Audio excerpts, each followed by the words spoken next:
Last time, we had just written a bunch of test cases for our Base64 parser that we're going to turn into a decoder eventually. If you refactored them like I did, you probably noticed that our 8 failure cases appear to pass, since the H0P parser that we mocked in for Base64 always produces a failure output. So now let's make a real parser that will handle all Base64 encoded input.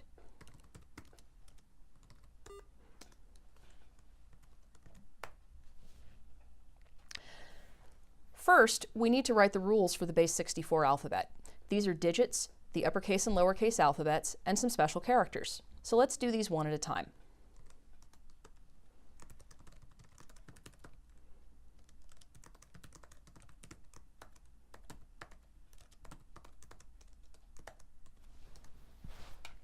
This says that any digit is a single character in the range from hexadecimal 30 to hexadecimal 39, which is the digits 0 through 9 in ASCII. We call this a primitive parser, and it's really just a matching expression, kind of like a regular expression.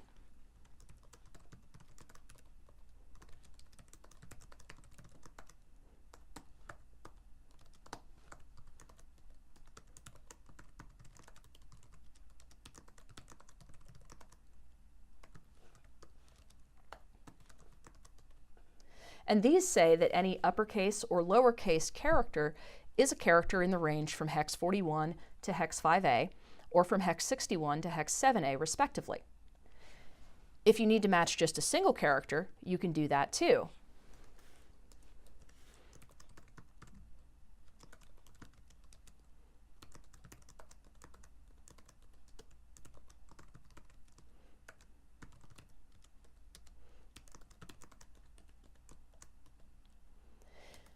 And when you only have to match one character, you can just specify it in single quotes like you would any other C character. Now, we tie these all together into the Base64 alphabet for our first taste of combining parsers.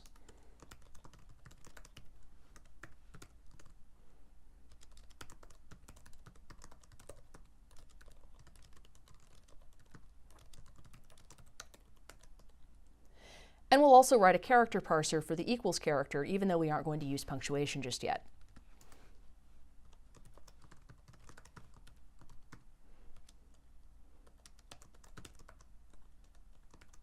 What we've said here is that a character in the Base64 alphabet is a choice of digit, upper, lower, plus, or slash, and so we use the H-choice combinator. It's just an ordered list of possible sub-parsers that it's okay to apply here to produce a Base64 character. We have to terminate the list with a null because of how variable argument lists work in C.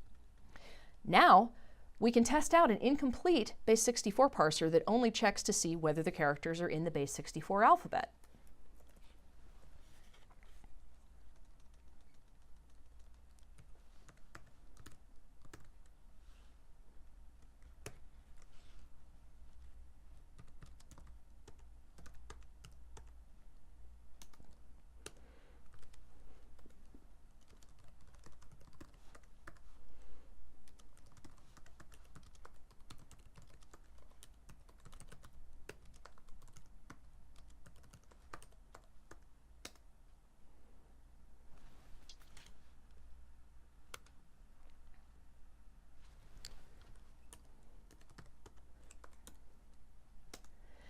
And now we have some results.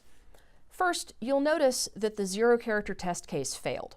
That seems a little weird, but our rule said that a Base64 character is a choice of digit, upper, lower, plus, or slash. We didn't say anything about the empty string. Our rule also only tests a single character. All the good input tests that start with a character in the Base64 alphabet pass. We also see that our test where the first character was not a character in the Base64 alphabet failed like it was supposed to. So that one reports okay. Let's change our Base64 parser to accept strings of 0 or more characters in the Base64 alphabet.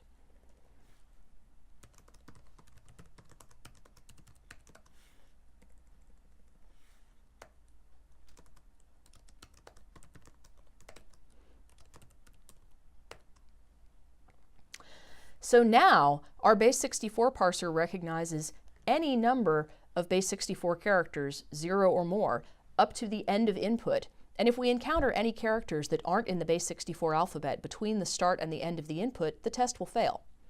Like with H-choice, the H-sequence combinator is also an ordered list. It applies all of its arguments in order until it reaches the null at the end of the list and returns a list of the results its arguments produced. Unlike choice, which applies its arguments in order until one of them succeeds and then returns that successful result. But right now, we're just going to check whether the parse succeeded at all.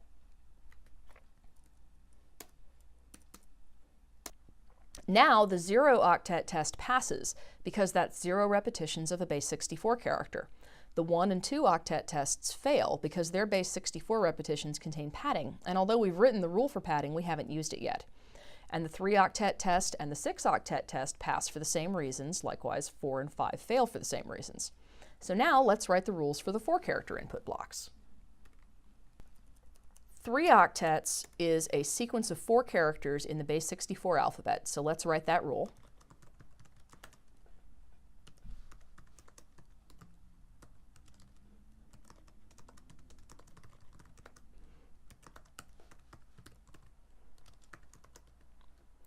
The H repeat n combinator says to repeat its first argument, the B64 car parser, n times, where n is its second argument. So this parser repeats the B64 car parser 4 times to recognize a 4-character block of base64 characters. 2 octets is another 4-character sequence, but it looks a little different.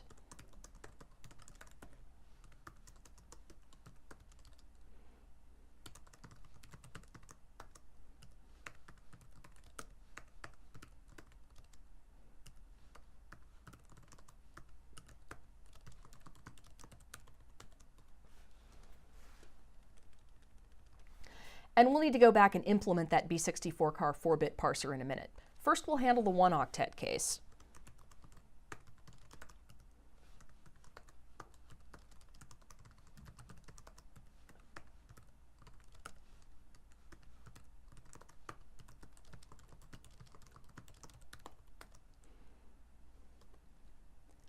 And then we'll go back and write both of the restricted character set parsers.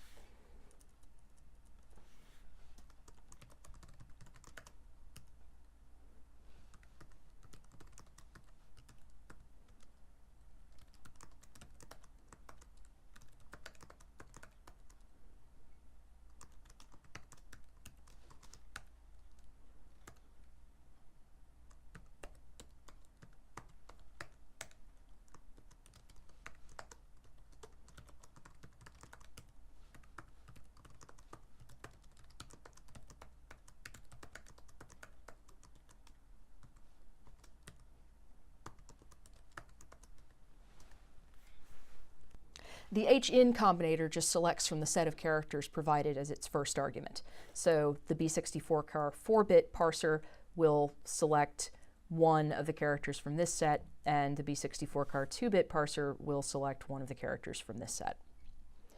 Finally, we tie this all together into a rule for parsing a sequence of 4-character input blocks in the order permitted by the description of the encoding.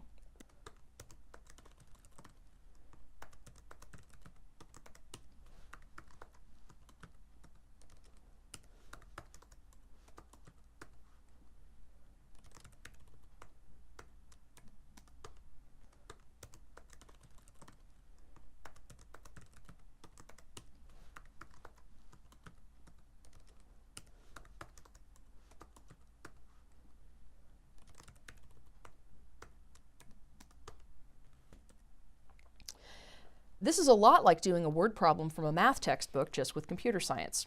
We're saying that a base64 string is a sequence of any number of 3-octet character groups, followed by either a 2-octet character group or a 1-octet character group, and we have to consume all of the input. So if we encounter an incorrect character in some input, that parse will fail, or if we encounter a character that's in the wrong context for its input, that parse will fail. So now we save and recompile and run the tests again, and look at that, they all pass.